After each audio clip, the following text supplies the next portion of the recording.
Kakain ka sir kanina dito. Galing man kami nag-ground doon kanina.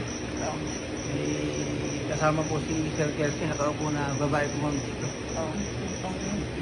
Ayun po, nung pagtapos po namin dito. Nung nakita mo may kasama? Oo.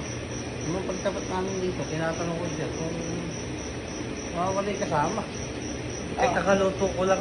Kaya yun ang pinuntahan ni Kuya Cesar si Kelsey. Pinuntahan. Ayun ang kinikilabutan nga daw siya dahil ganyan na meron. Ito pa ang matindi. Dito yun eh. Maganda ko siya sa baba. Maganda yung babae na yung mukha. So, ito nakasagad daw. po. Puti. Nakasagad. Tapos nag-ano daw, Parang mag-cesar po, nakagaling din siya.